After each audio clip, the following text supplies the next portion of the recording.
Oh, no. Good you.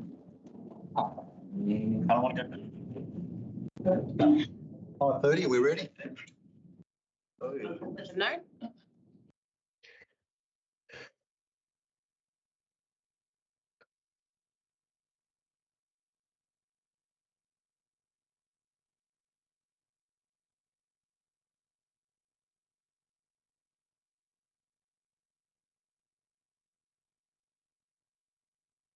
Okay.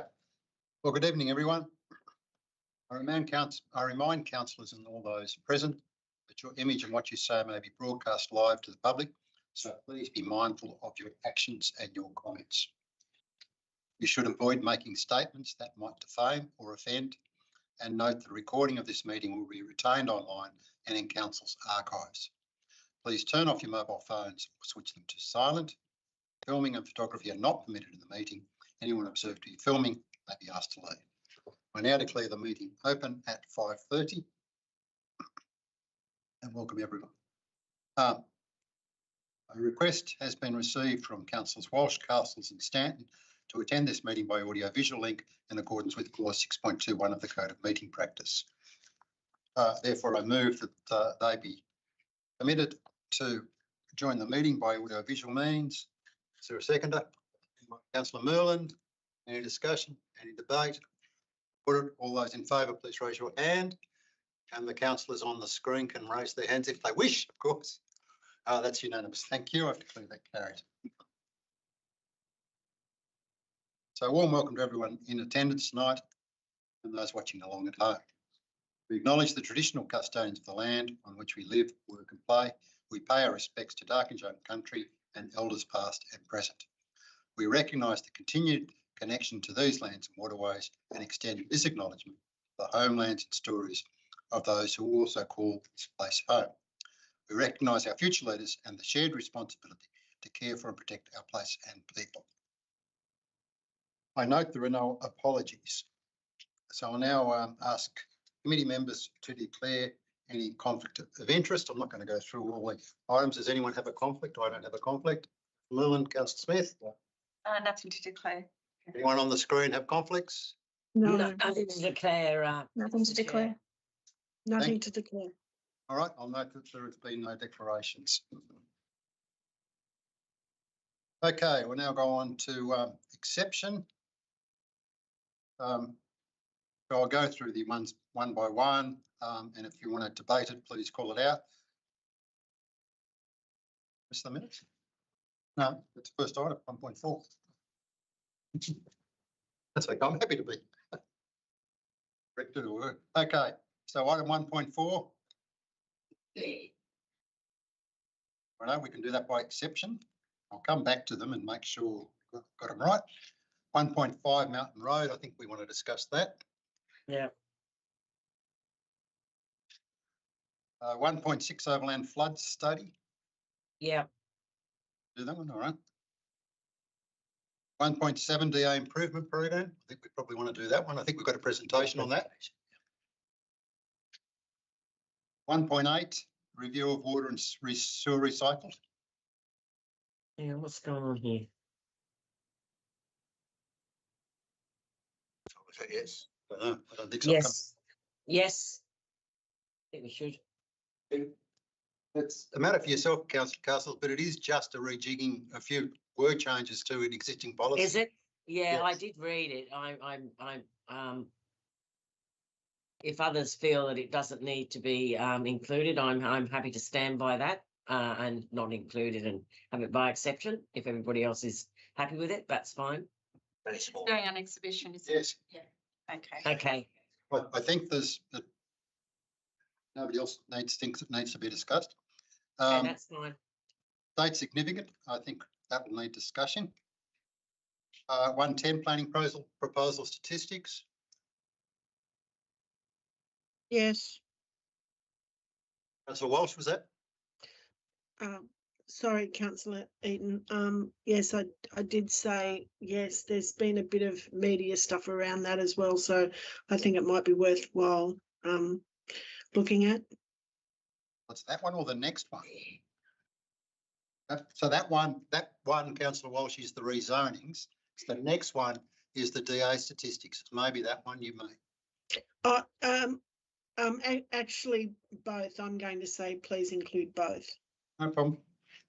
Okay, then we've got. I'm happy for you to remove 1.8 back to, en masse, so to Yes, okay. speak. Thank you. Yeah. Thank you. And then we've got the fire safety report at Budgewoi. Mm-hmm. Calling that, I don't think, and the one at the entrance. Oh. And then lastly, 5.1, the community participation plan. Yeah, a number of amendments. If we should go through those. Okay. So therefore, I've got the ones that for exception is 1.4 the minutes and 1.8 the water and sewer recycled water policy. Happy? We want to move those two by exception. Moved by Councillor Merlin. Seconded. Oh, I'll second it. Oh, yes, thank you. Seconded Councillor Walsh. Any discussion? I'll put that. All those in favour say, raise your hand. Carried unanimously. Thank you. Okay, so the first item is 1.5, and that's the road precinct. Shannon, can I just get us to give a brief overview, Councillor? So the intent of this project is to take some further investigation of the Mountain Road precinct with a view to resolving some of the issues to accelerate some development happening in the Wyong employment zone. So we're covering off a number of projects as part of that, looking at an infrastructure implementation plan, which will include internal consultation, relevant sections, as well as state agencies, specifically Transport for New South Wales. The outcomes of that implementation plan will also inform Council's local infrastructure contribution plan and what upgrades we need to include to that to look at the requirement for local funding infrastructure. Working with our applicants and landowners that have DAs currently in that space and Transport for New South Wales to look at funding of the required infrastructure, specifically the Sparks Road, Mountain Road intersection and Albert Corner Drive and Sparks Road. I think the two main ones, but there's other ones in between as well. Looking at preparing a development control plan chapter for Mountain Road to provide some more guidance on information that it would need to be submitted with development applications and expectations around development of that precinct. Having a look at the strategic conservation plan once it's released by the Department of Planning to see whether it resolves the biodiversity issues out there and provides some guidance. And then if it doesn't, working on the biodiversity certification of the precinct and completion of a road safety audit for Mountain Road just to look at some of the road upgrades that needs to be done. And as part of that as well, there's some recommendations to facilitate workshops between state government agencies as the way forward with biodiversity and state infrastructure funding. And I think that's probably the major part. And as part of that, we're also requesting some approval to seek the exhibition of the updates to Council's 711 contribution plan and as well as a development control chapter. So yeah, we're kind of running this project as a pilot first, looking at precincts to resolve some of the big issues, and we'll be doing some reporting back in December, March and June to provide updates on this project. Yeah, so councillors, you'll see a series of reports over the next couple of months from us that start to work through a number of the older rezoned precincts that we need to do a bit more work into to facilitate development, particularly for employment lands. This is the first of those. And what you'll also see is we'll start to be putting together much more of a focus on a centres program and come back to the committee with how we can start to drive some planning in centres as well. So we're going to gradually modify how we target our strategic planning program, and this is the first one of those type of reports about additional work we need to do. Thank you. Yes, Councillor Miller. Through you, Mr. Chair, I'd just like to congratulate the director and the staff. This matter's stagnated for a number of years, and reading this report, I must admit, as a disillusioned councillor on occasion, I was very happy to see the progress made and the commitment made by the staff to progress this matter. I'll have a amendment to the recommendation at the end, but I think it's really important that we do pass on thanks to your staff, Mr. Director, because a lot of work behind the scenes. Other comments, questions, councillors? Yes, Councillor Smith? Can I just get the staff just maybe at some point walk through the recommendations, but just to clarify the interplay with the draft conservation plan that we haven't seen yet, or if Yeah. We haven't seen it either. It's due out this month, they tell us, to go out on exhibition, the Department of Planning, but I haven't seen a draft. Right, so we seem to be pressing forward with a whole lot of things when we haven't even seen the draft conservation plan. Is that the case? Yeah. And it's due out this month. Well, the Department of Planning have been saying it's due out this month for quite a few. Councillor, the actions around biodiversity are that we review that strategic conservation plan when it comes out and provide some feedback into the process. So that will be run by the Department of Environment. The other actions are really around a lot of the infrastructure in the precinct. So the resolution of the biodiversity issues will be through the department, sort of us working with the Department of Environment. So a lot of the infrastructure work is more around intersections and upgrade to roads and stormwater and things like that.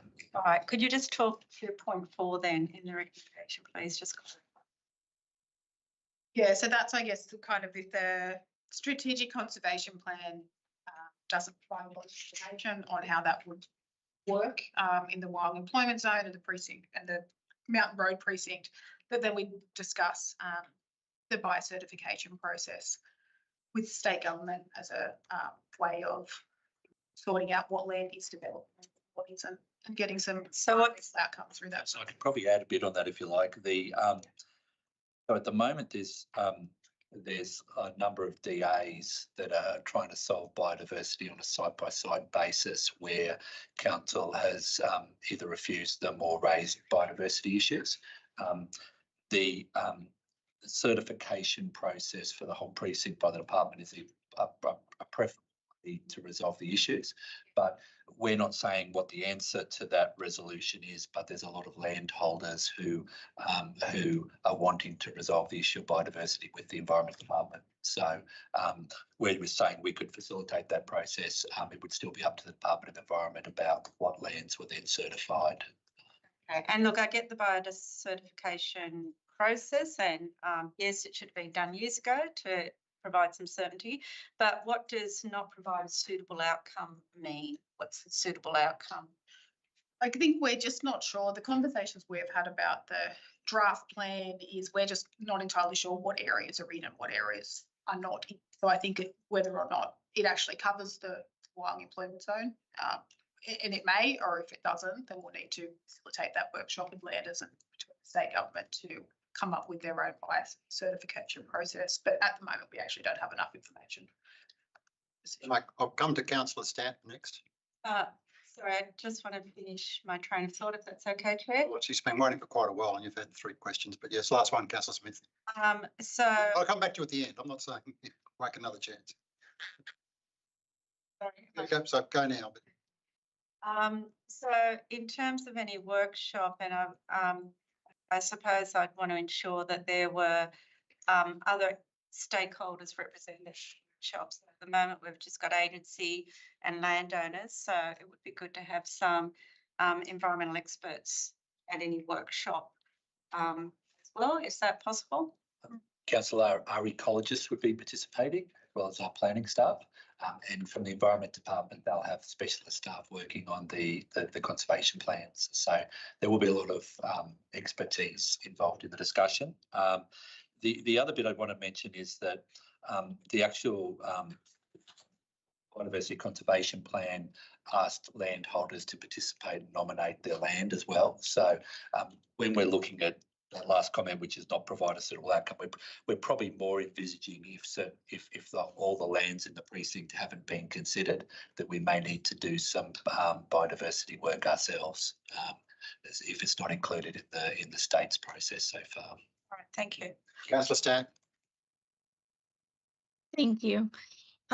Just appreciating some of the comments that have been said by staff and director about biodiversity, conservation, and those considerations, and of course those lend themselves towards this particular item being on this agenda. But I would say that the majority of this staff recommendation and the rest of the director's comments surround infrastructure upgrades. Much of this involves Transport for New South Wales, water and sewer, as you mentioned, as well as just predominantly the road upgrades. And so I'm wondering why those particular items and why the report is to come back to this Environment and Planning Committee and bypass the Infrastructure and Assets Committee, which would be the most appropriate committee to deal with infrastructure upgrades. I can answer that one, Councillor. The infrastructure we're talking about is related to development. So with so what happens with the Transport for New South Wales infrastructure?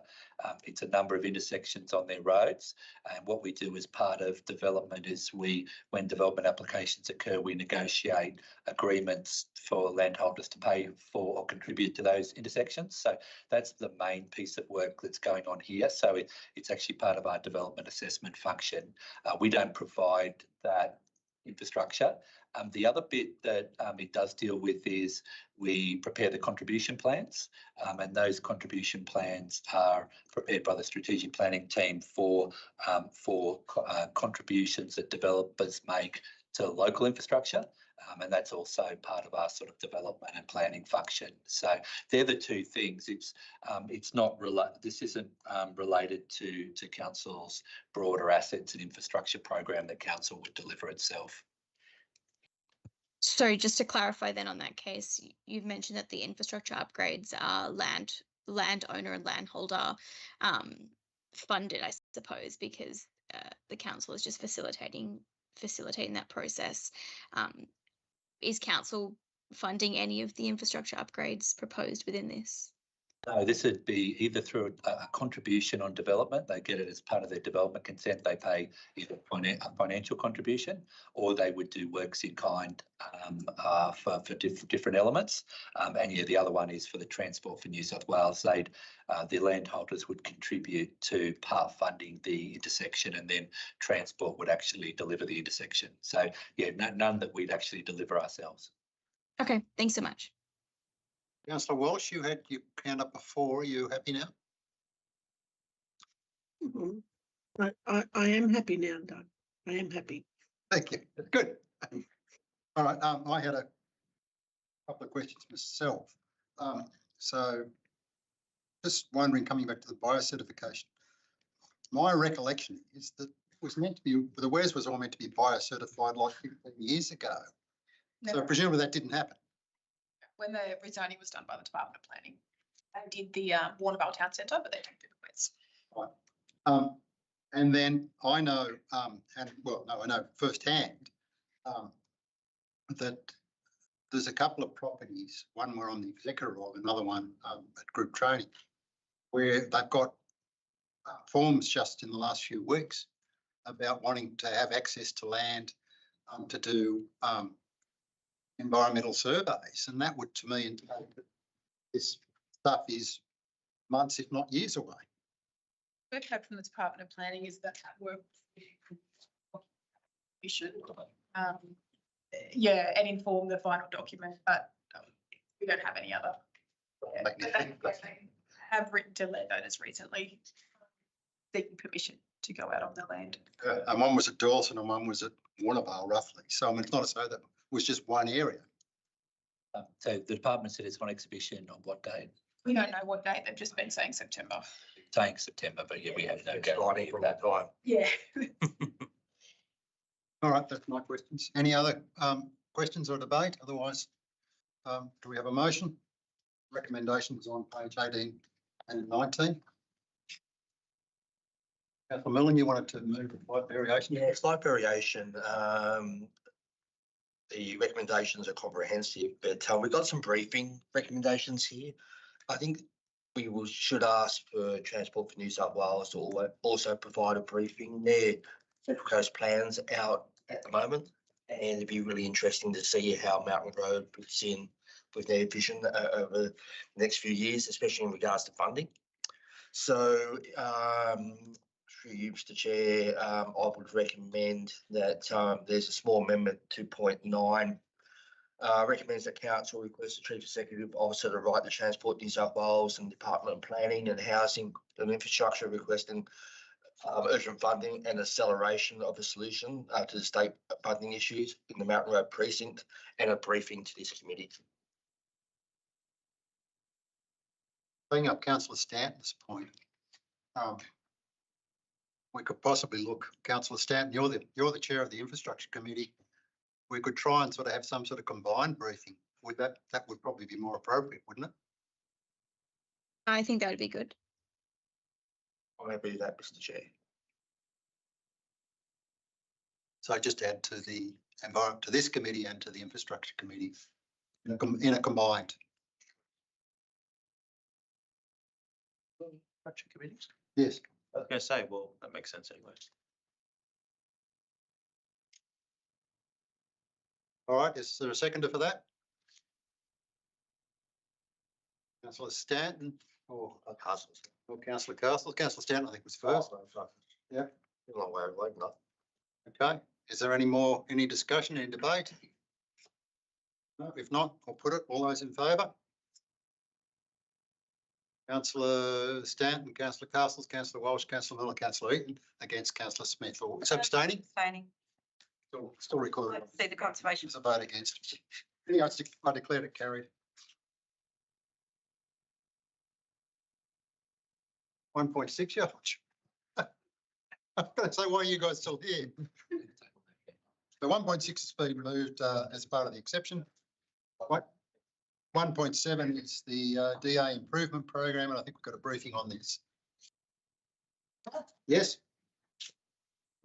I'll just introduce Sue Francis from Guide Consulting, who Guide have been presenting working for the Department of Housing, Planning, Housing and Infrastructure to do an independent expert review of Council's development and assessment services, and we've been providing information into that review. Guide have got to the point where there's they're finalising their draft report, and they're here to present about their findings and what their recommendations are going to be. What happens? This is for discussion tonight, and what will happen is we'll have a final report from the Department of Planning next month, which we'll table for the committee, and we'll also have some recommendations about the parts of it that we'd recommend that we start to implement. So this is more just for a chance to ask questions and comment, and we'll put a report back next month for to resolve things. Thanks, Sue. My name's Sue Francis. This is Rachel Petherbridge. We're from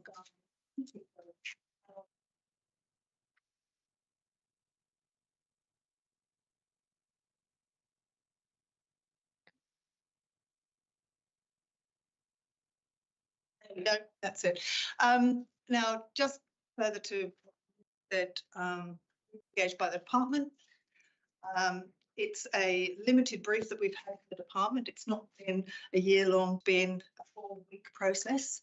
With key objectives to review the process at a very high level, to see if we can find ways to make recommendations to help council improve the timeframes to get to what are to be the new timeframes of an average of 105 days per DA on average. From here, you'll see that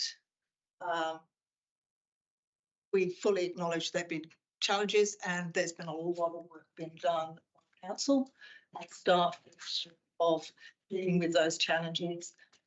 You've lost staff, not telling you anything you don't know. You're on recovery now between 23 and 25. But what we're really there to deal with is the final slide or final graph, which is to deal with the, whoops, sorry, go back a bit, sorry. Is that you? There you go. To look at the applications under assessment, how many you've got and what your timeframes are. You know, we're not in our review, we've certainly acknowledged the work that has been done. You have done a lot of work, staff have done a lot of work, but planning is not easy. And every single month something changes to make it harder and everyone has to adjust. And so the key, I think, is to be a little bit more agile and change the way in which you do the business. The fact of the matter is you're going to have to change, otherwise there's no way you're going to achieve the deadlines that the minister's expectations are to be. Next slide. So this is just the data, and I'll let Rachel go through the data because she knows it really well. Thank you, Sue. So what we've got up here at the first slide is around the lodgement timeframe. So the expectation that the minister has set for the 2024 to 25 financial year is a 14-day timeline. And that's shown in the graph on the right here. Sorry, is that right for you? Yeah, in the pink line. So that's your 14-day target. The red line is... Can you explain what the 14-day target is actually measuring? Yes, of course. So lodgement is a process that has to be via the New South Wales planning portal. So a developer or an applicant will submit documentation via the New South Wales planning portal, and it's the lodgement process is then council's timeframes in which they grab the data, do an initial triage process or a review, a development assessment review process, and then those days, that 14 days, are the time in which the council then sends an invoice and the fees are paid. So once those fees are paid, that timeline finishes and that is your lodgement period captured. And the days start ticking. And the days start ticking of the assessment process. So when we say lodgement timeframes, it's just that kind of limbo area between submission of the application on the planning portal and the fees being paid. So what we're looking at here is an average across a couple of councils in the New South Wales state. Central Coast is the council in green, and their average timeframe, your average timeframes are the highest at 18 days. And what we've seen here is comparison. Most other councils in New South Wales don't have as many applications. You've got the largest volume of applications and the largest value of applications at $2.18 billion in the financial year. So you do have a big workload, and that's acknowledged. So a comparison, probably the closest comparison is Lake Macquarie Council. They have a similar volume of applications in that same financial year. Their processing timeframes were on average 6 days. So they were meeting the minister's timeframes, and that's shown there on the graph. What we have realised as part of our analysis is that the process at the moment basically has become a preliminary assessment tool instead of a validation check. So instead of checking that they've got the required information that's required under the EPA regulations, it's become more of an assessment to make sure that at that stage the applications that are being accepted are somewhat supportable by the assessing officer. So it's probably they're doing too good of a job in that sense that they're taking on responsibilities that's probably not for this process.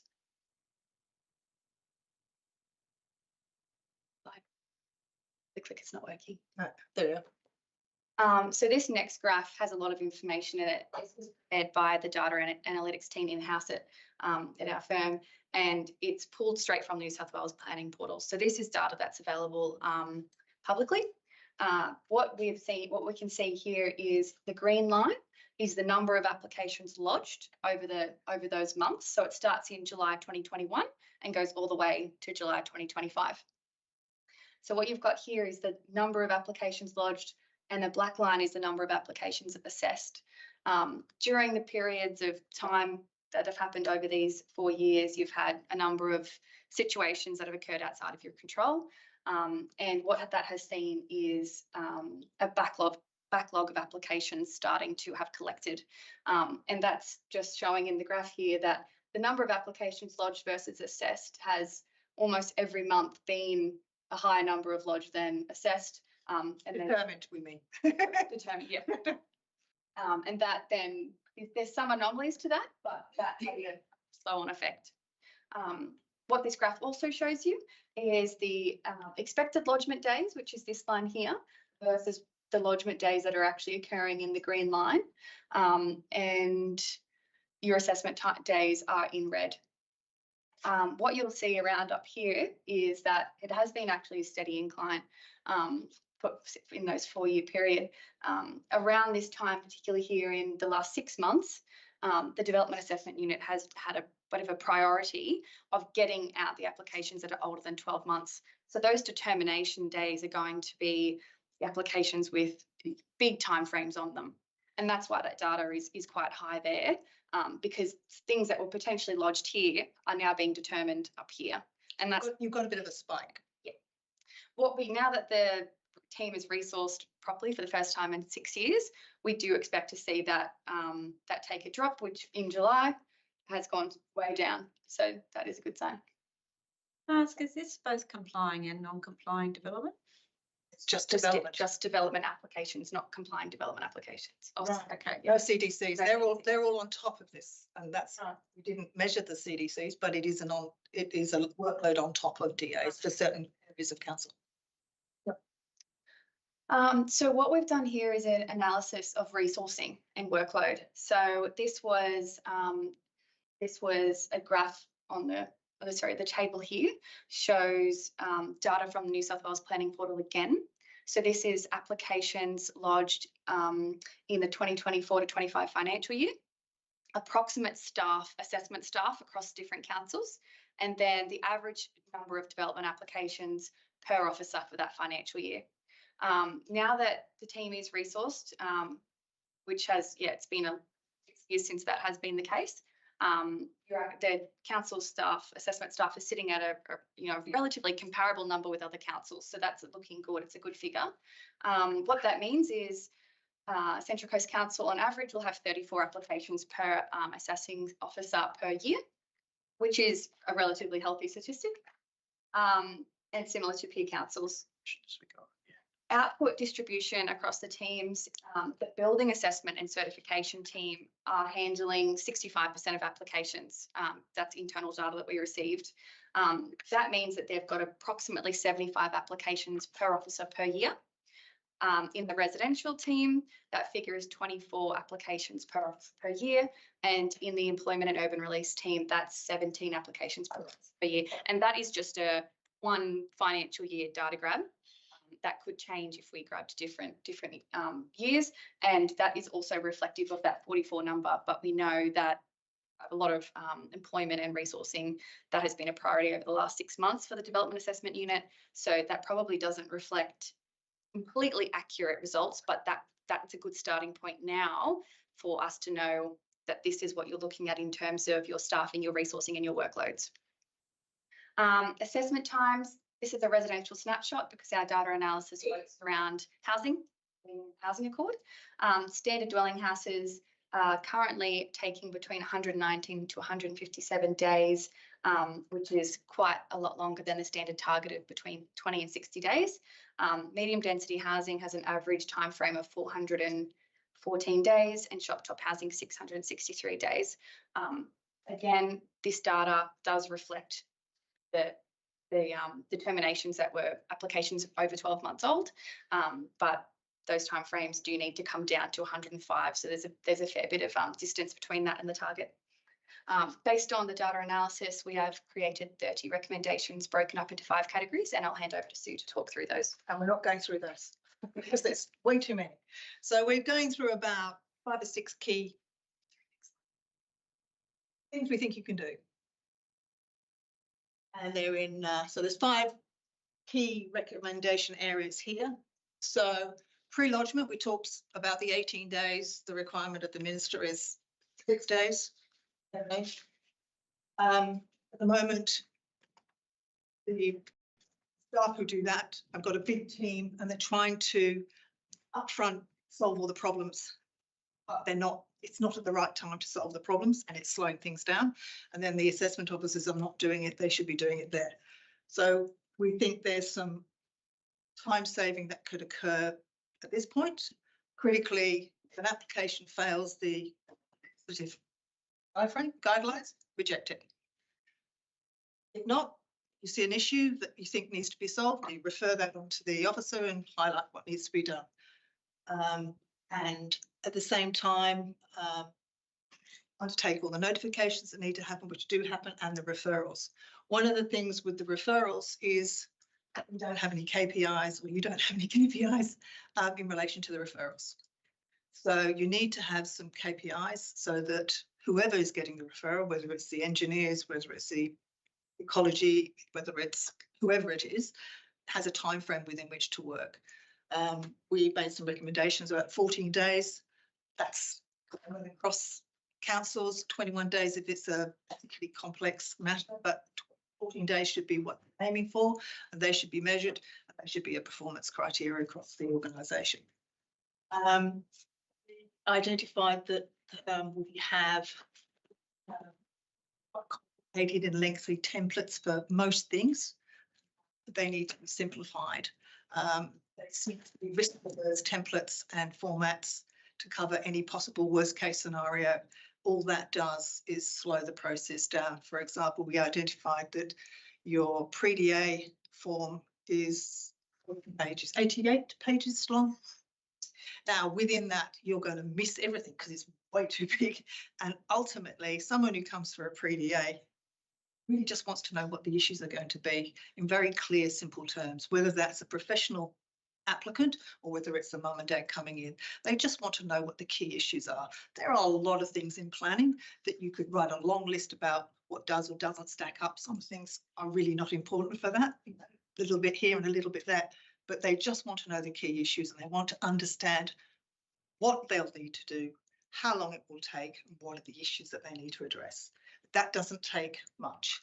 One of the things we've identified here is that in the pre-DA, we think that you need to have staff at a certain senior level who can actually make recommendations, but more importantly, that those people who are holding those pre-DAs with prospective applicants are the ones who will likely be assessing the application.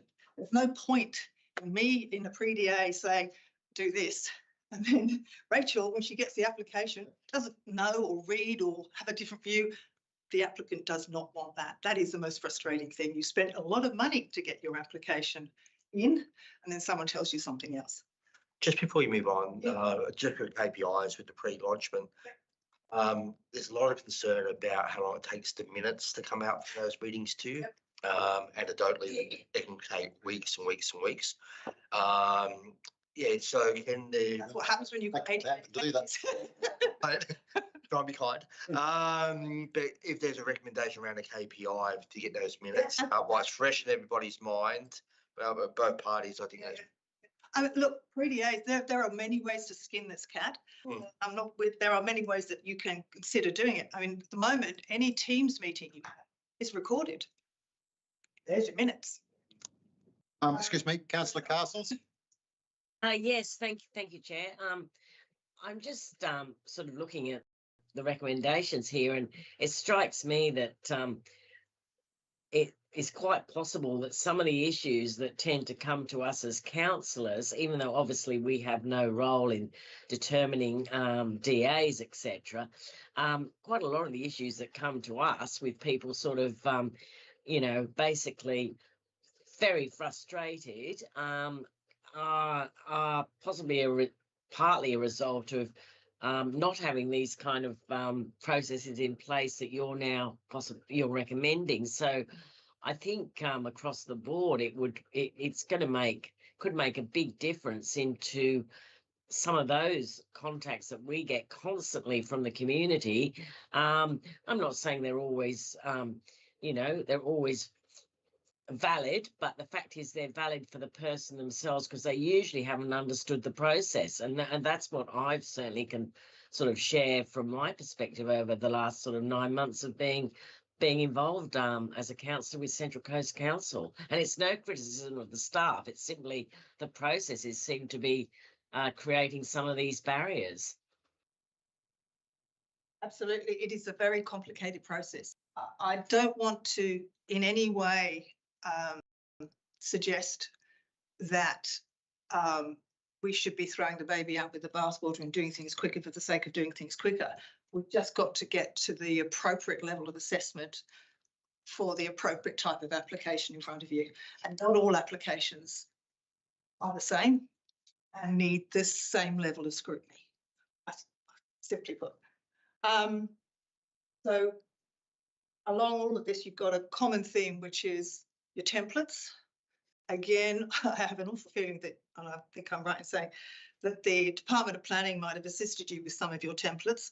Well, they've been totally risk-aware and given you sort of 50 pages of all these templates, which are to cover any possible might happen process. But we think you need to get them culled,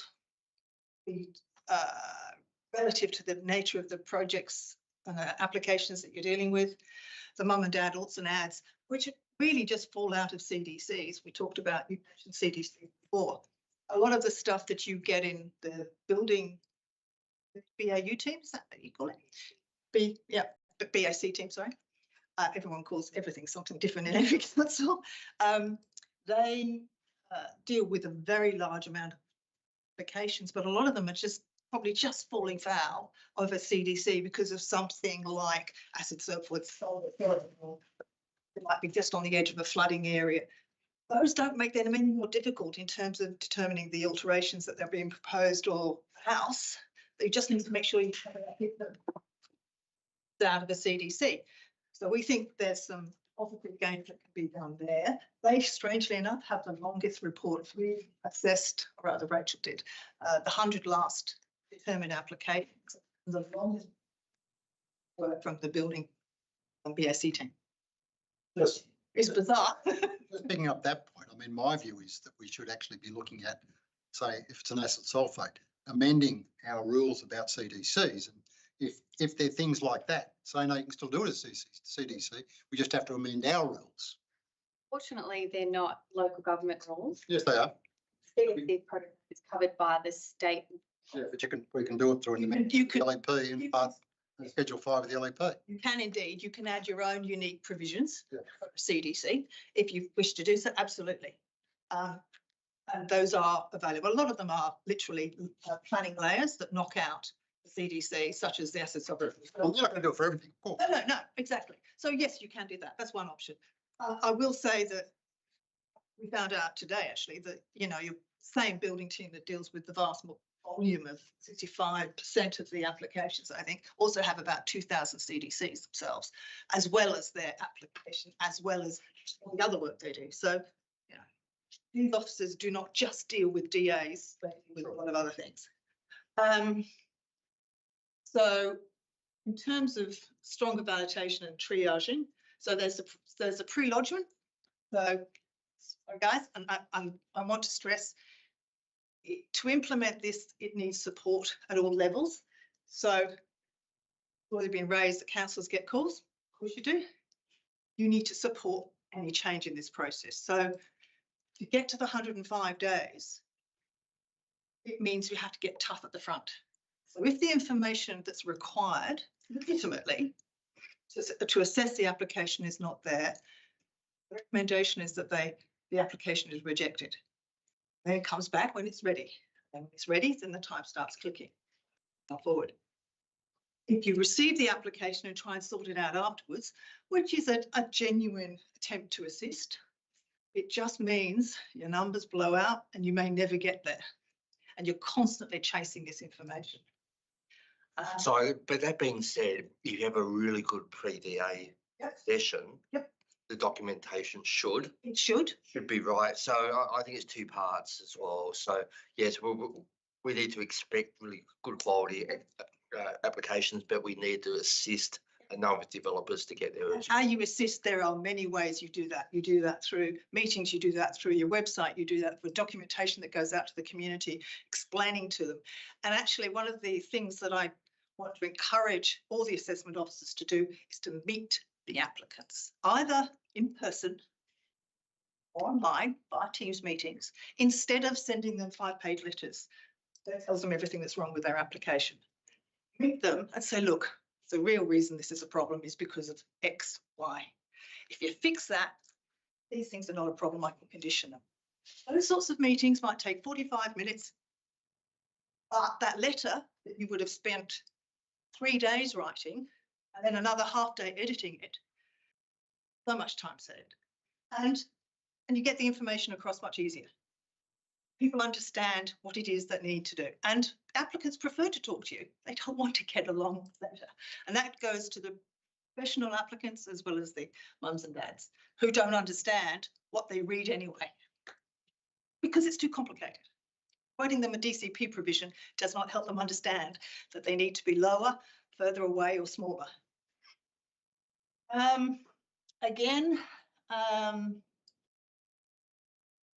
RFIs. Again, I want to talk about RFIs. A request for further information. There is a tendency, a human nature tendency, to throw everything in. The objectives of the legislation, the objectives, the provisions, what the clause number is, and just write. I know I received them. 5 pages, 10 pages of I need this information or more information. Some of this information may be, for example, they're 100 mils short of their setback. Well, if it's really that important, you can condition it. Or you can just say, just give us another plan that resolves it. Or 100 mils is not really important. It's a DCP provision. It's not cast in stone. It's a guide. On this particular site, there's no one next door. It's a paddock. It's not necessary. I'm just making those things up. But the point of an RFI is not to highlight everything that could possibly be wrong, giving the expectation that when they fix that, it'll all be good. That doesn't happen either. Can I just be the devil's advocate for a minute? It's a process issue, but it's also a cultural issue. I understand that. When you get beaten up as a council years and years and years, you become very risk averse, and sometimes subconsciously it's easier to try to divert that risk to other parts. It is Absolutely true. That's exactly what it is. and I through you, Mr. Chair, I'd like to have that discussion how we can try to de-risk the director and some of the staff, especially with the low risk developments moving forward. It's not about doing things in a risky way. Mm. It's doing the assessment appropriate for your application. Not in any way suggesting it should be missing things out, things that are critical, absolutely not. But not everything needs to be thrown in every application, which is why the culture and the leadership issue is all about solving problems, not identifying problems. And I think culturally, it's been, and it's not just this organisation, please don't think this is just Central Coast, this is the industry. It's the easiest thing to identify a problem and let someone else solve it, rather than going, that's not really a problem, and moving on. It's also easy to do that because it pushes the application to one side and deal with it later.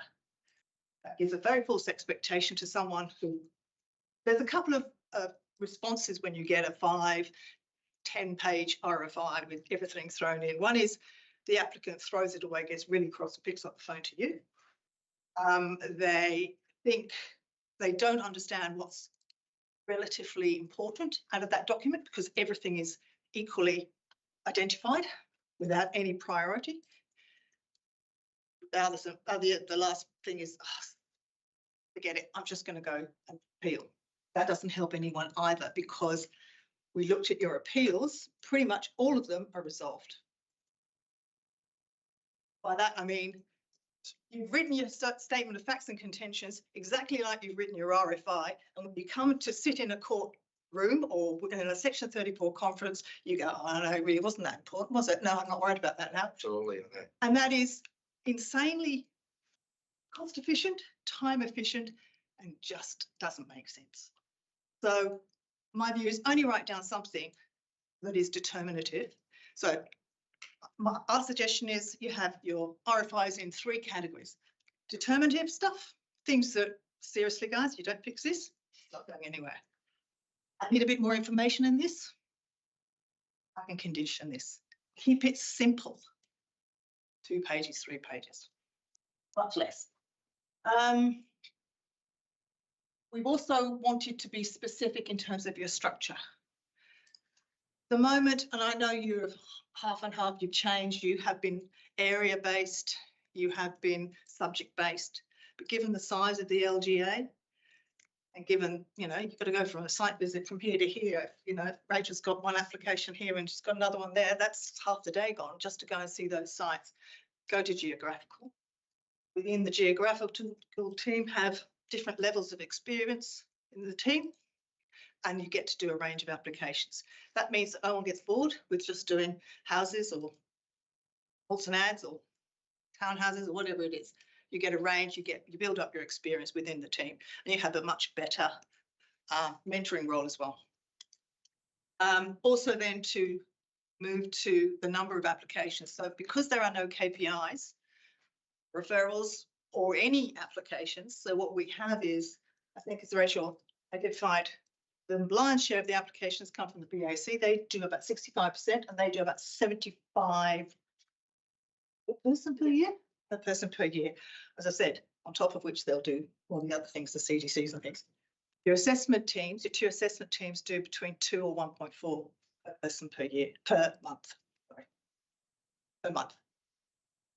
Needs to go up. And unless there's a reason to do more, unless there's something you're aiming for, it's not going to change. So we want that to scale up to 6 applications per month. And don't forget, you've got most of these done by delegations. The old times when you had to submit everything to councillors, those have gone. And a lot of this can be done under delegation. So, you know, and if you can get this area to be determining more, because they take about 60, on average, 60 days, the BAC team. On average, they're over 100 No, how long they take? 60 days, roughly, on average? to get determined. Yeah, They're over 100. Oh, are they? Yeah. Oh, they need to be dropped in half, if not more, because they're the ones that can be done quickly. And then perhaps the more complicated assessments will need to take a bit longer. They probably take more than 105 days. The ones you can do quickly, you need to do quickly, then your average.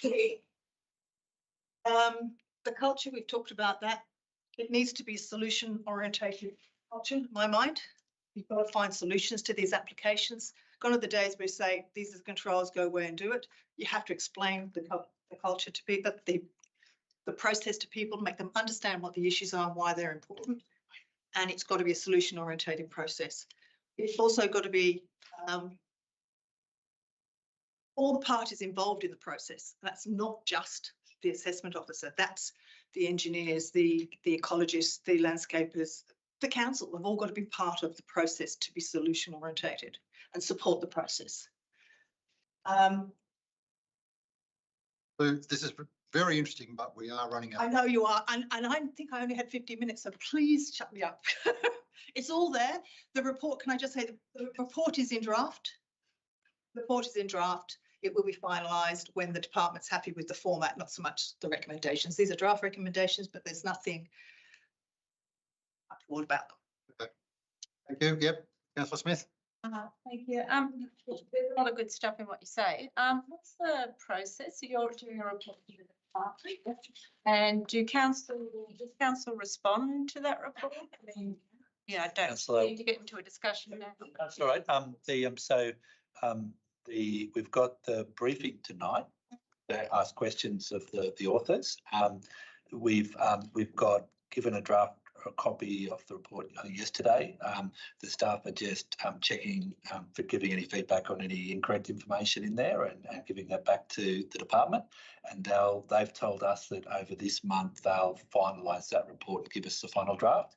And then we're planning to table that at the October UMP committee meeting for councillors, and we'll have a report and suggestions about things we should adopt to do and things like that.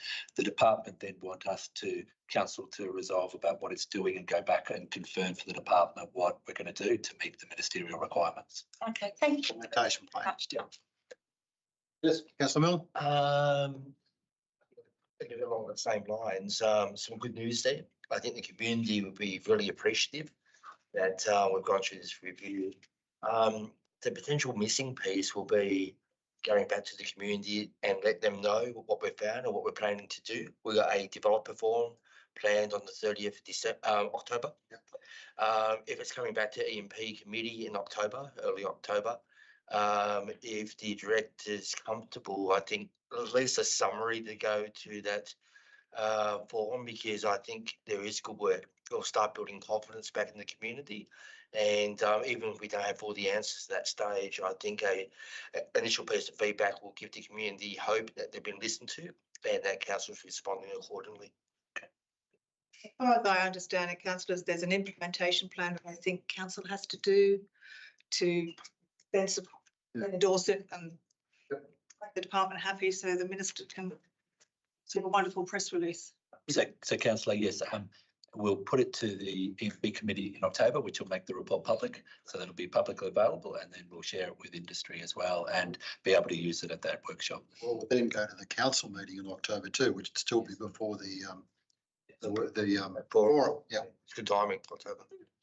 It's all very good, but is this process a requirement of the department? Because like I said, I'm really interested in this, but part of it to me seems operational rather than council. It is operational, it's mainly all operational stuff. It's all process stuff. It's not really about the content of the applications. It's because council's DA processing times are not meeting the ministerial standards.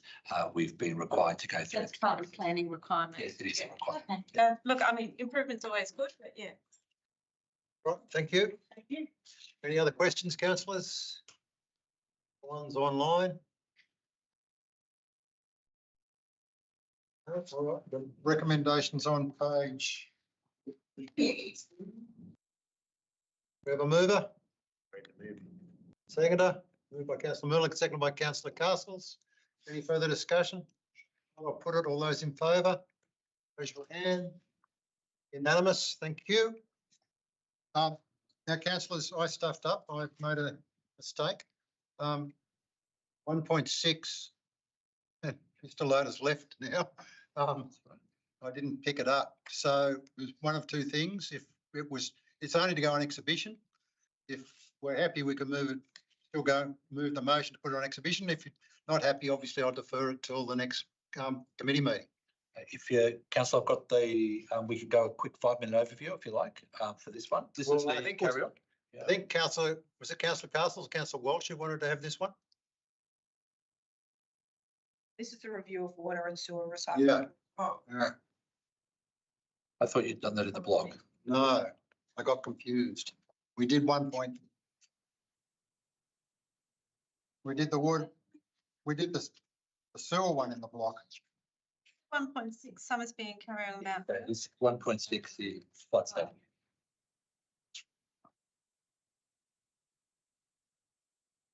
So my notes have that no, 1.6 was called and 1.8 was the one that wasn't called.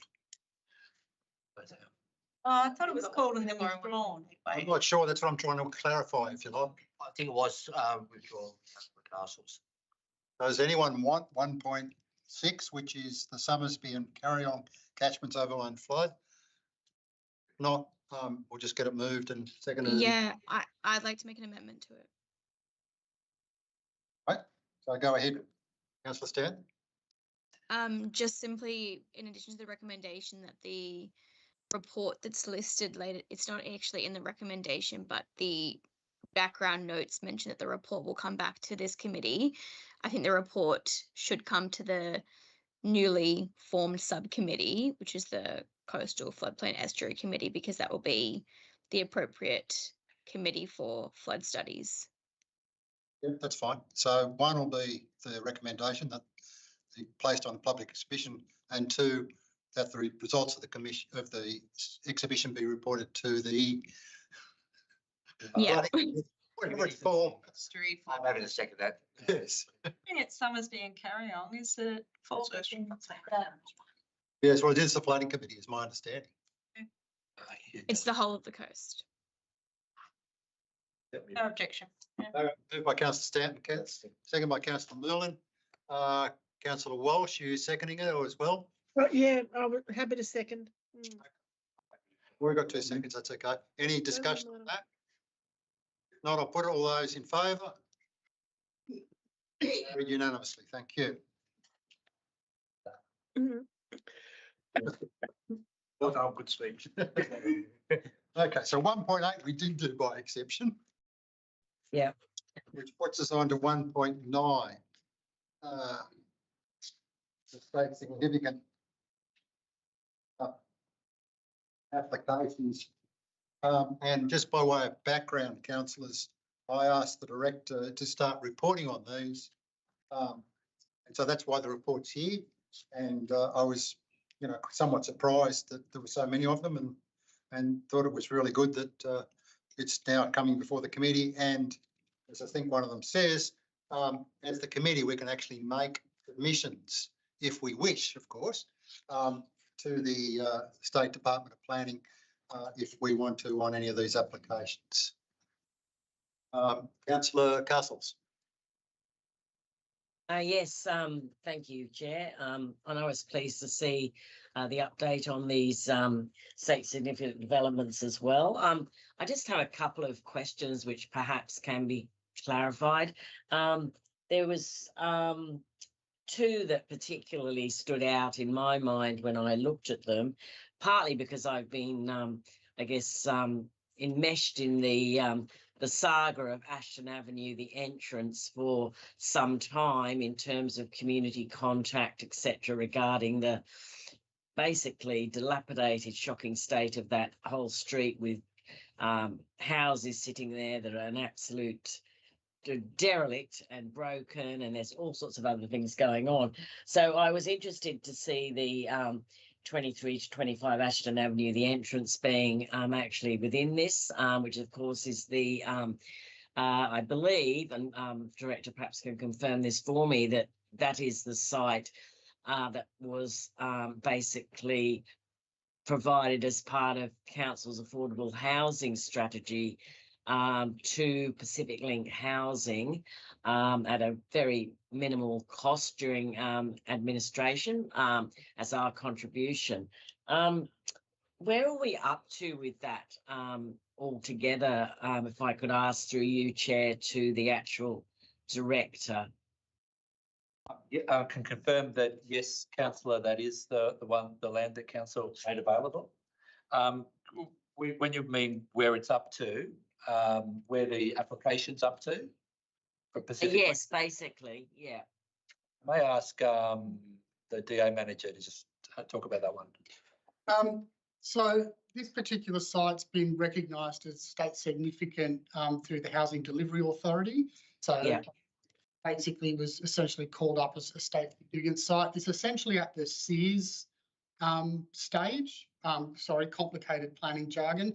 So at the outset of a state significant development application, an applicant presents some general requirements to the Department of Planning, who are the assessing authority, and the Department of Planning issues what's called SEARS, the Secretary's Environmental Assessment Requirements, which set out the all of the matters that an applicant should deal with when they're preparing their application. So they've been through that SEARS process, as I understand it, and they're currently preparing the application.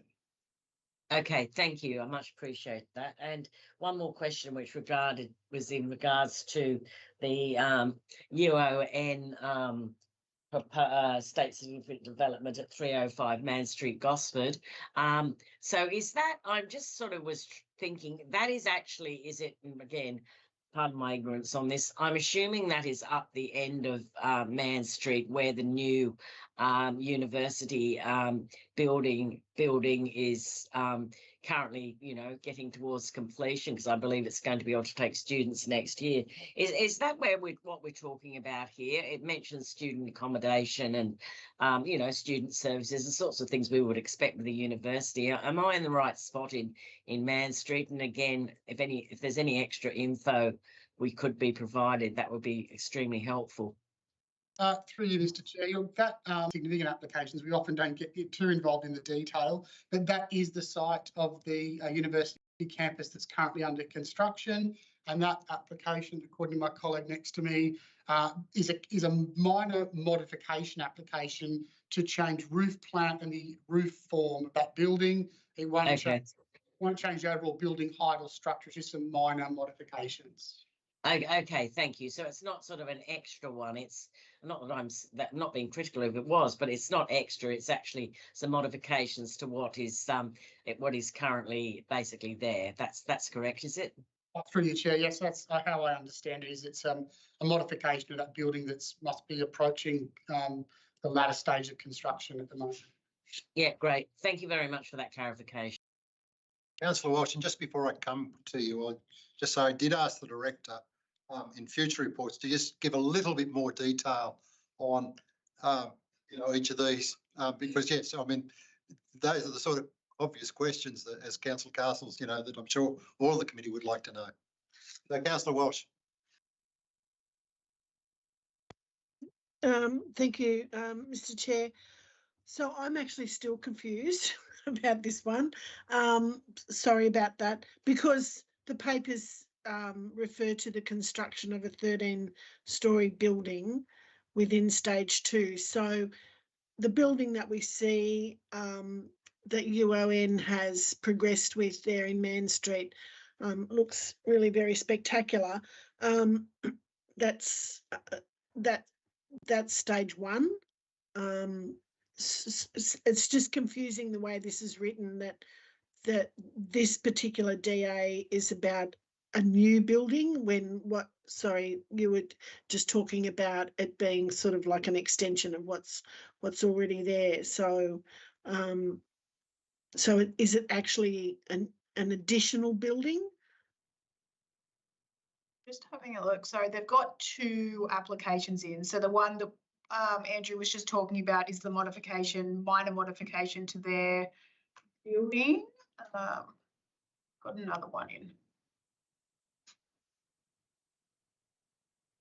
I believe 305 is the block behind the current construction site, and it has been earmarked for student accommodation. So we might try and get that clarified and get it sent off by email to all the councillors. Well, that would be good because, yeah, okay. I won't say anything more about that. So, okay, thank you. Through you, Mr. Chair, there is also a Department of Planning portal for state significant development applications that does include all of the applications and everything that happens throughout the entire process. So we might distribute that for councillors as well if that might be helpful. Thank you. That's fine, but I think we'd rather have a summary. Thank you. Worth a try. Let's plug into the hub. Anymore, I had a couple of questions.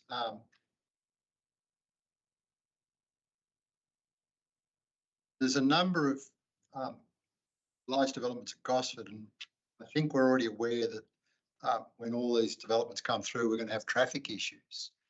Are we sort of starting to make some submissions about that? Because I couldn't see it in what we've done to date. Yeah, councillors. So we've so generally the idea is that there's been a significant amount of development approved in Gosford, where we had on the books to work on traffic study to identify the road upgrades. So we're working with the Department of Planning on that at the moment. It's being done jointly with them. That will allow us to identify intersections and other traffic changes that we need to make. But we're going to be, the CEO's asked us to provide a report to come up through the committee that starts to talk about in your infrastructure plan for how we accelerate some of our investment in Gosford to support all the development that's going to occur. So we're working on that.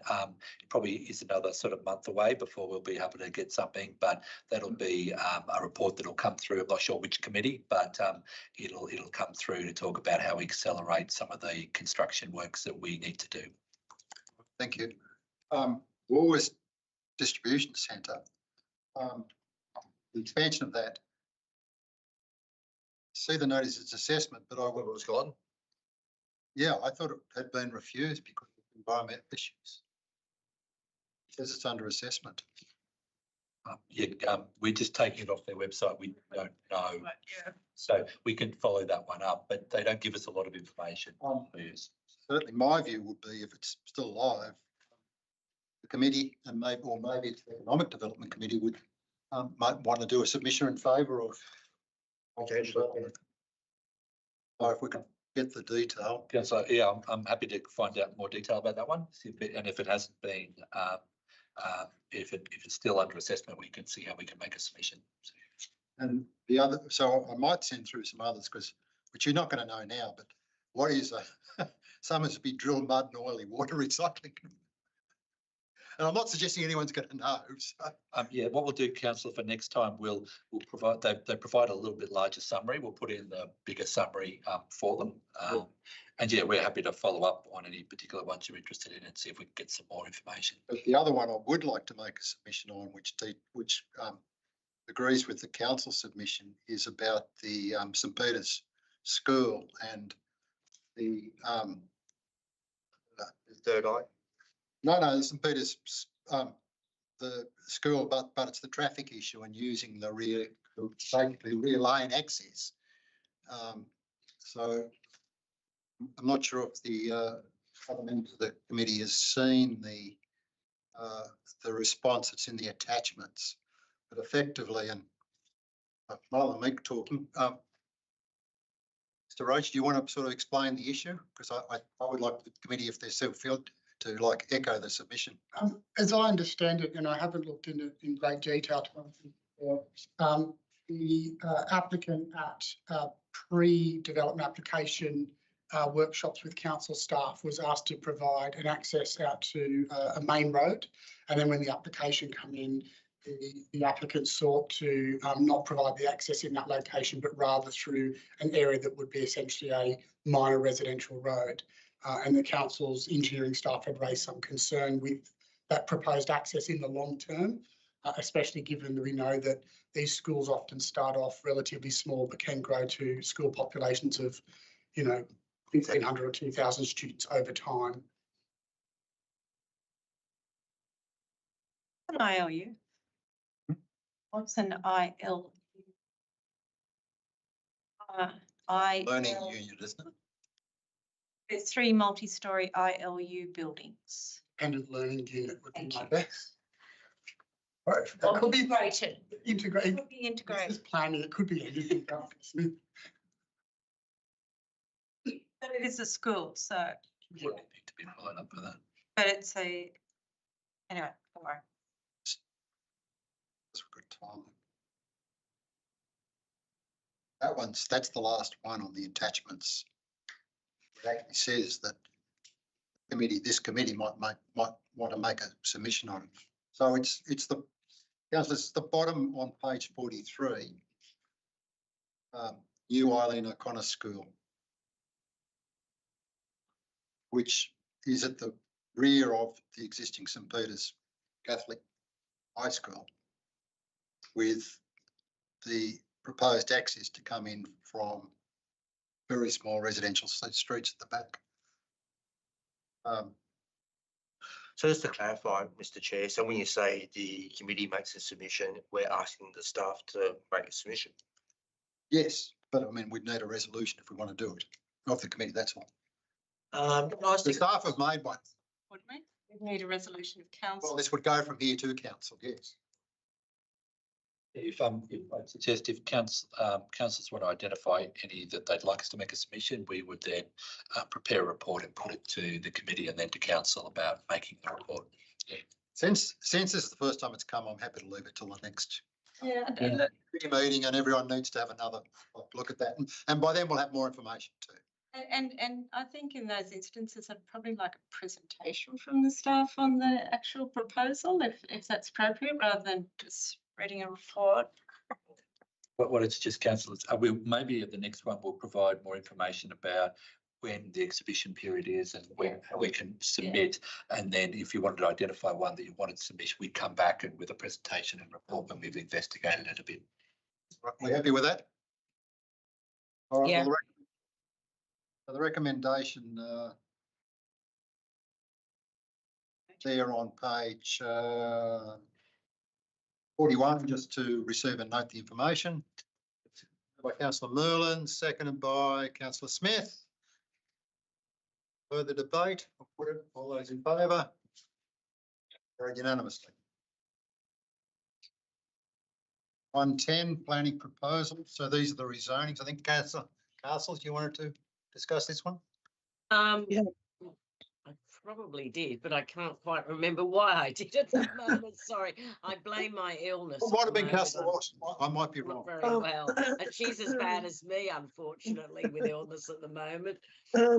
I think we were both interested, but I am remembering which one I wanted to ask about, except now I can't find it.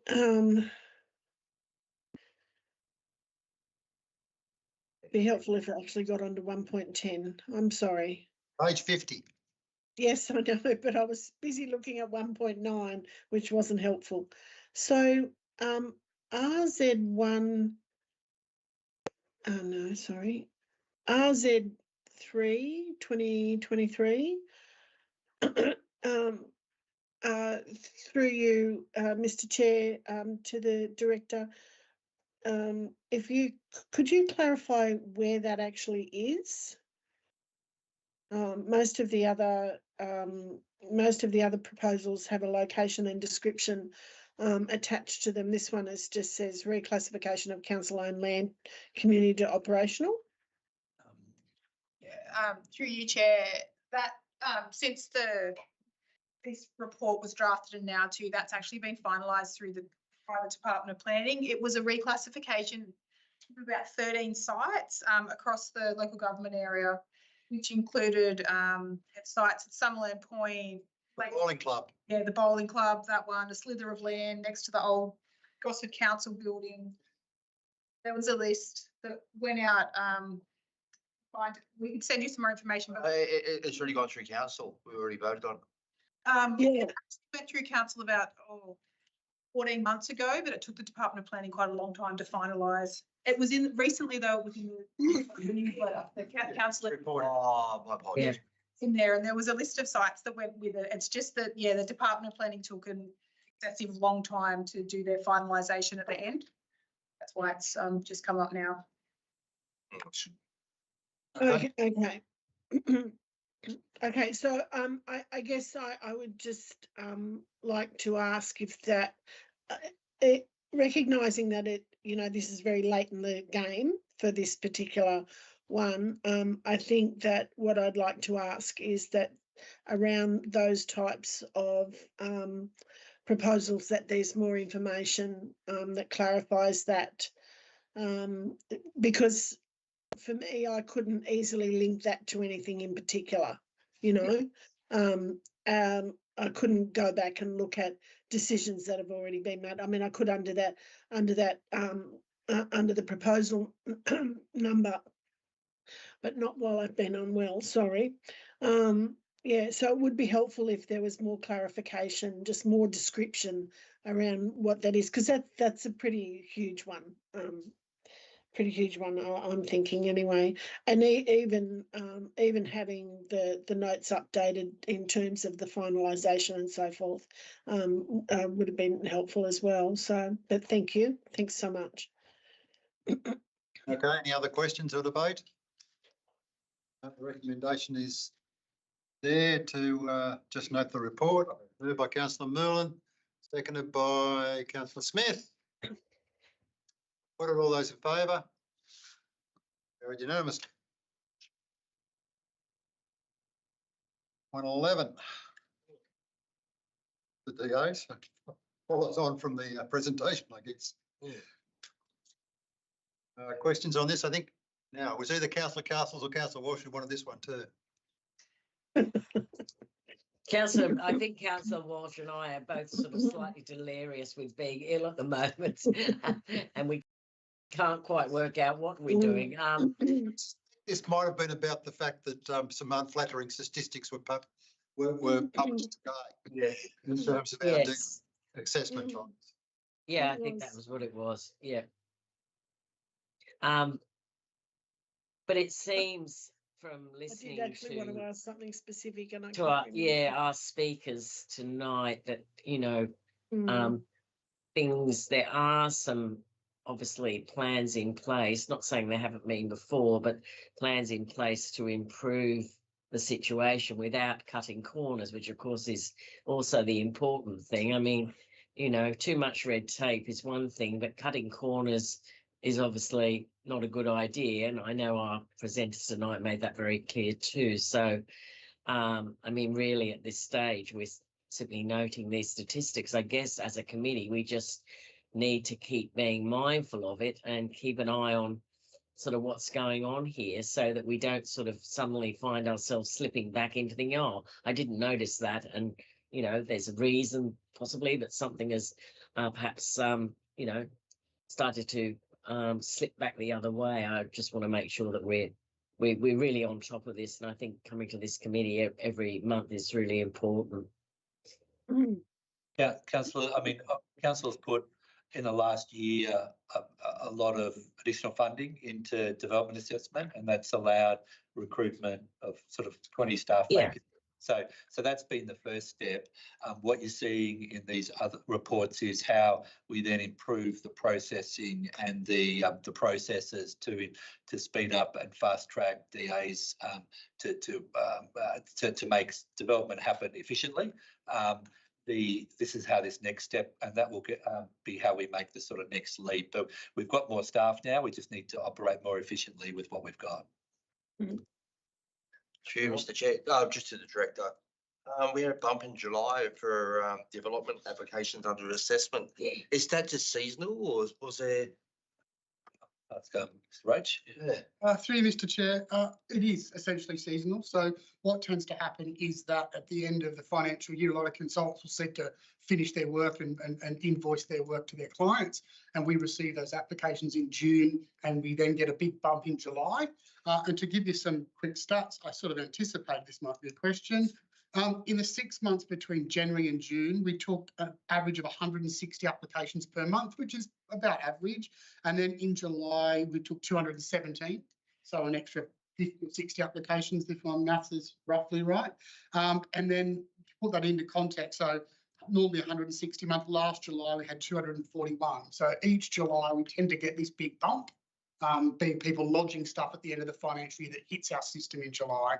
And then you'll see that what generally happens is we then try to trend down, and we traditionally then get another bump in people lodging stuff just before Christmas, hits our system in January. So to echo Councillor Smith, I know it's operational, but I trust our staffing. We watch leave provisions around July, August, September, just to help our numbers. Yeah, there's generally not too much leave throughout that period anyway, people in the lead up to Christmas. And then obviously there's the Christmas shutdown that council usually has. And then that's when that other bump hits in January. But people come back in February to have a nice healthy work month. Because that will mess with your figures once we start drilling down on KPIs. And it's a really interesting one now, because back in the day when people used to come into the counter to lodge DAs, there was a reason to do it, but the planning portal is available 24 hours a day, every day of the year. It's interesting that there's still that trend at the end of June and the end of December. Any other questions? Oh, yes, Councillor Walsh. Oh, thank you, Mr. Chair. Can I remember what I was going to say? Yes. Oh, sorry about this. Just responding to what Councillor Castles was saying, but also listening to what the director was saying. I'm wondering if we, now that we're looking forward to a bit of a turnaround, a bit of a shift in what's been happening in the DA process, and actually already from what you're saying, Director Nichols, that there's already evidence of that and better resourcing and so forth, which is really great to hear.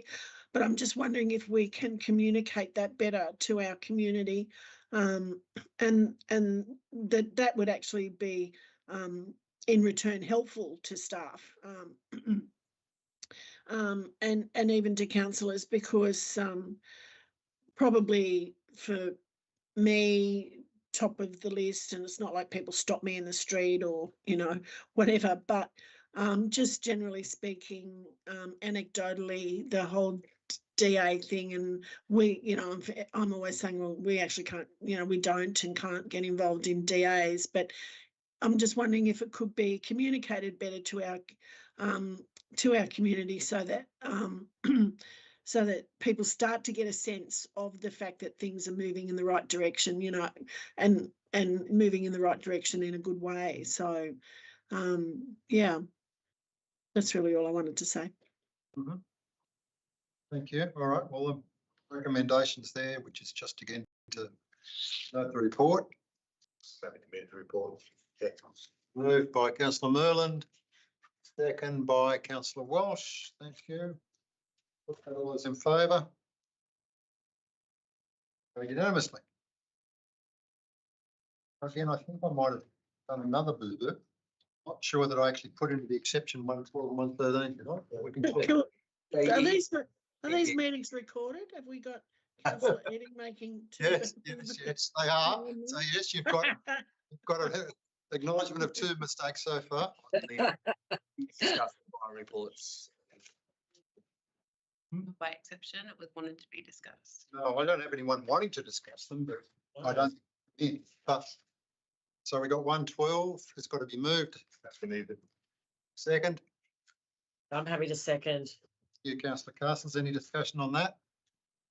All in favour? Unanimous. Thank you. Yeah, we could have moved it by exception. Yeah, sorry about that. My fault, because I don't think it was called, but I didn't put it in. I'm happy for you to take the fault, Doug. And 113 is the same, I think. I'm happy to Yeah. move it, Chair. Moved, seconded by councillor Castles, was it? Yeah, I'm happy to second. Yeah. Those in favour? Unanimously, thank you. Okay, now we're on to 5.1.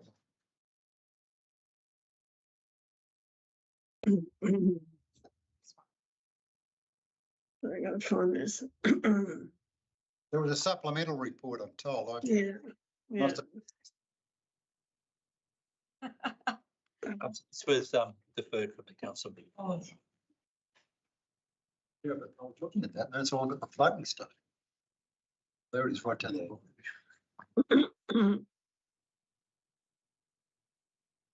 I think it's just the report. So, might ask the director to comment on this. It was deferred from the council meeting to the EP committee to make a recommendation back to council.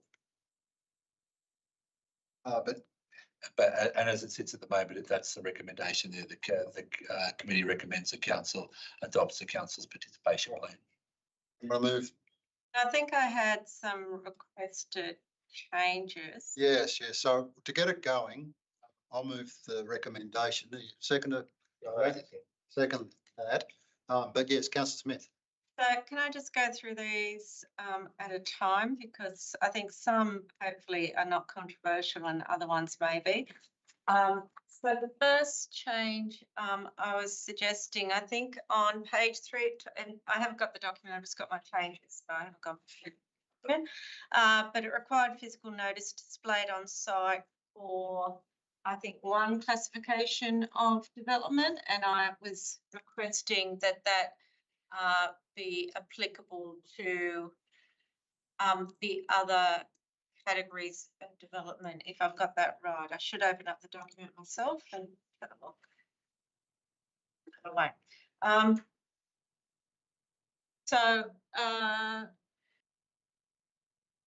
Yeah, better. Just try to open one of the documents. Let me see. Yeah. Have we got the actual draft in the attachment? 353. 353. And let me just open the right attachment.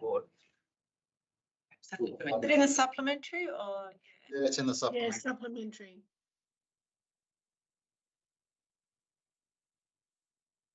That's 350.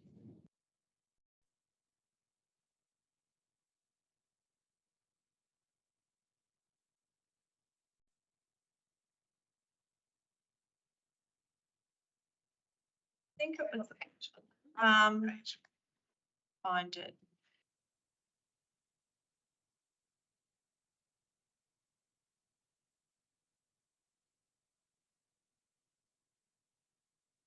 in my notes, it was on page 3. The and yeah, so it's in that table. So it's got that physical notice displayed on site. So that is currently only applicable for development consent for designated development.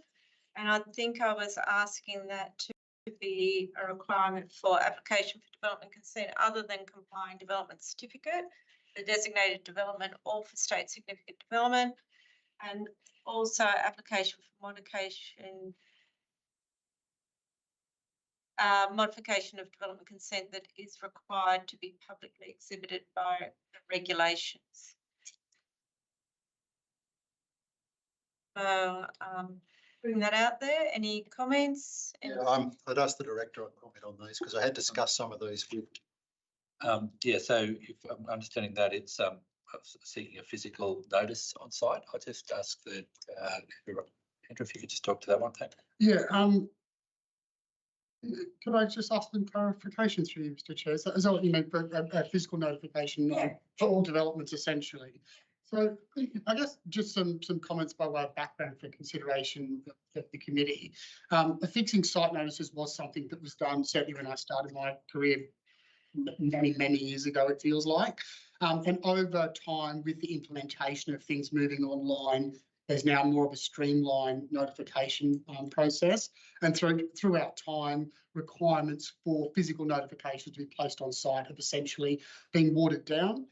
That is consistent with other changes that have been made in the way that development applications have been notified. For example, there's no longer a requirement for a list of DAs to be notified in a regional newspaper, which was a requirement right the way up until COVID when a number of the regional newspapers folded and that option vanished anyway. And that's been changed to essentially be live online publication of development applications that have been lodged with council. Recognising, of course, that online notification is not ideal for all people, particularly people who might not be, particularly computer literate. I guess some of the at the moment our notification process is physical letters to all adjoining and adjacent landowners and all the documents online, and of course then people can come into council's administration centre and physical plans or online on a screen if they want to. Those things to be considering if we're going to move down a process of going back to having physical notices on site. Council deals with a lot of applications, more than 2,000 each year. The vast majority of those would require notification and therefore a physical notice under this arrangement. I guess things to consider is the workload in terms of admin time in the background, preparing actual physical notifications, the requirements for staff to attend the site, which they do anyway for every site, but they would have to attend the site at a specific time, usually the day or two before notification commences. And then if you speak to anyone that worked through this period, the issues of signs going missing or being damaged or removed by various people. So there's those things to consider. It's difficult to estimate the precise impact of it, but there would certainly be an impact in terms of additional work. And we haven't been doing it for a while, presumably. Not since my tenure here. I've been here since 2019. So look, I realise it's not going to get through, but I think I think your arguments are understandable, but not in keeping with the objective of having that physical notification. People don't read newspapers anymore. That's why they don't pay to put notices in, but people do walk around their neighbourhoods and they do see notifications. And my understanding is with the mailing out to adjacent landholders, well, that's actually not entirely accurate for all types of development, for all those categories. Isn't it immediately adjacent? It's not necessarily opposite. It's not necessarily... sorry for I think the wording is adjoining and adjacent. So there's generally people directly opposite and anyone that adjoins it. And then staff do take a bit of an approach where if there's an application that obviously has a wider impact, a communications tower, for example, we will then manually spread that that notification wider. mailing is really the only mechanism council can use. People often ask about why do we not use, say, email or similar, so people get it directly to them. But council doesn't actually hold a register of everybody's email address. So. Yeah, exactly. And I'd have to say I hardly ever check my mailbox these days. It's maybe once a week, once a fortnight. I think there'd be a lot of people that wouldn't be checking mailboxes. So look, I'm putting that forward. I understand I don't get any joy with that, but I'm suggesting that.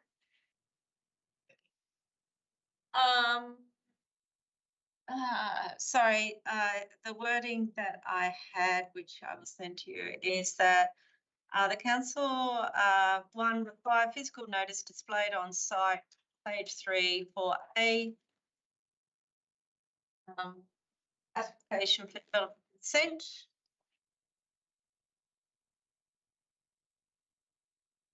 So it's the two different categories shown. So it's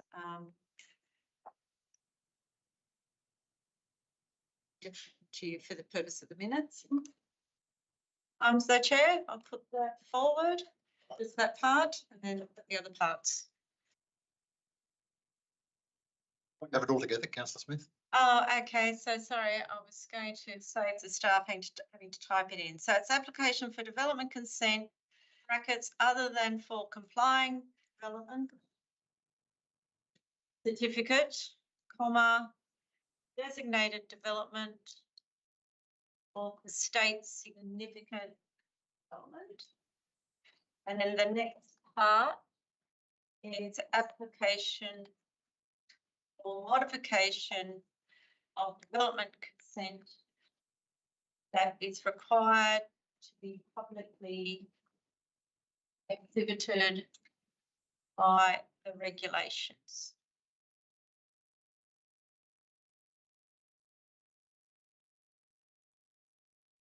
Didn't you have some other changes too? Yeah, I do. I thought we were going to deal with just the various bits one at a time. Well, I'd rather, could I request that we deal for them one at a time? Because I think the other ones are less an issue. I mean, I think they'll probably still get voted down, but not. Recommendation being moved and seconded, so you've got to then have the amendment to cover it all.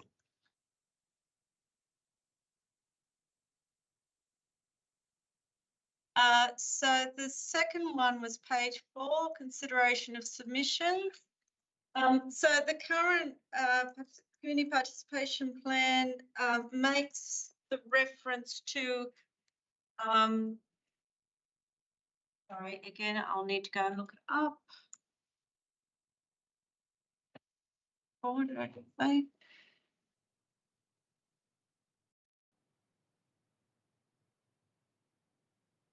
So it makes a point of saying,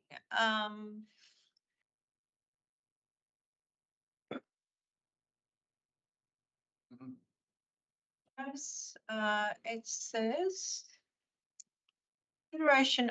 So consideration of submission. So in the draft plan, it talks about the point that a single submission signed by 10 individuals or identical submissions received from the same, oh no, don't object to that. Oh no, I do.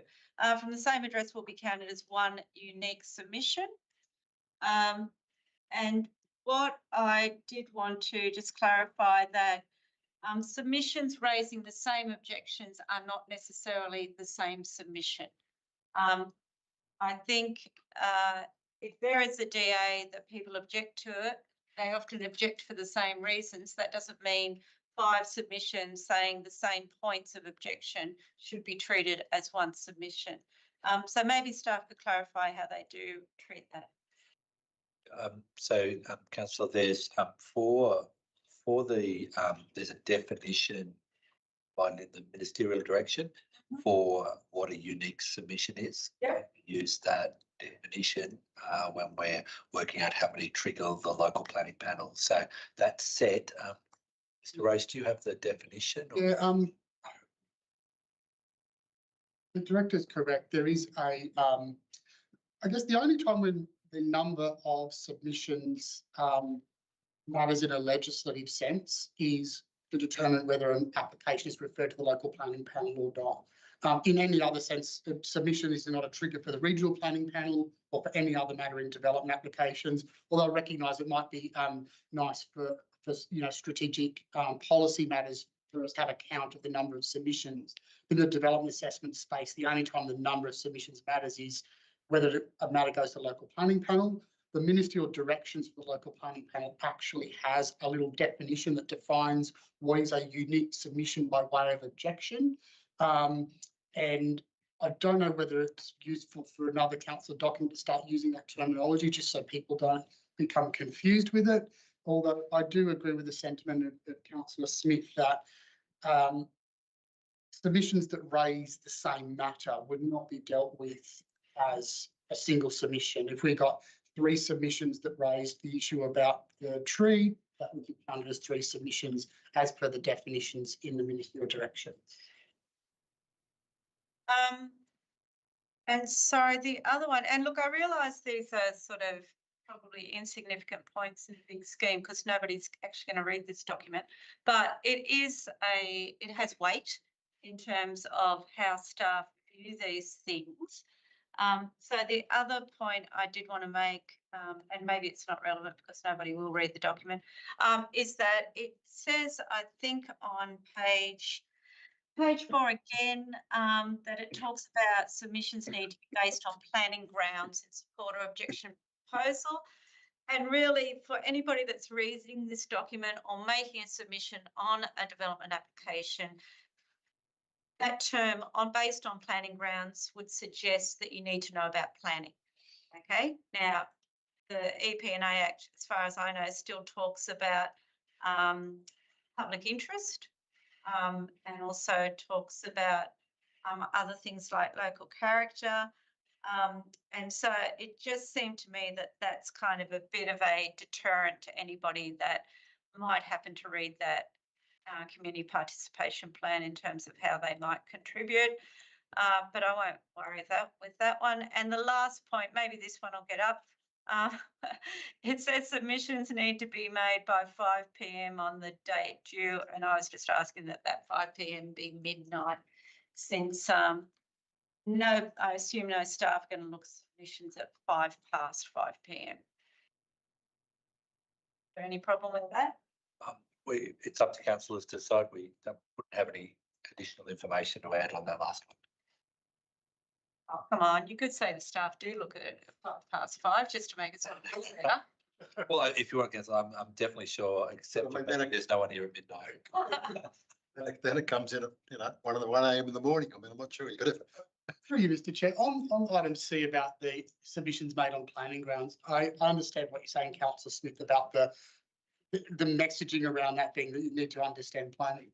I think the intent behind that one was we see all the time that people do make submissions on things that are not something we could consider or are not appropriate even. I don't want my application of my neighbour to go through because I don't like my neighbour.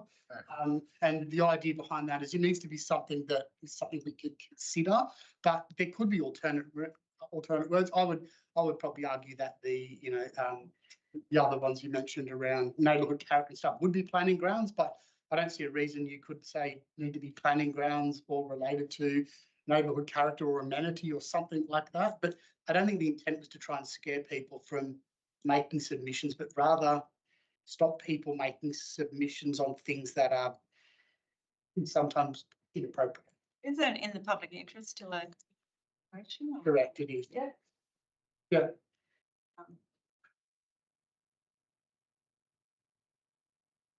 Yeah. So that's an amendment. I mean.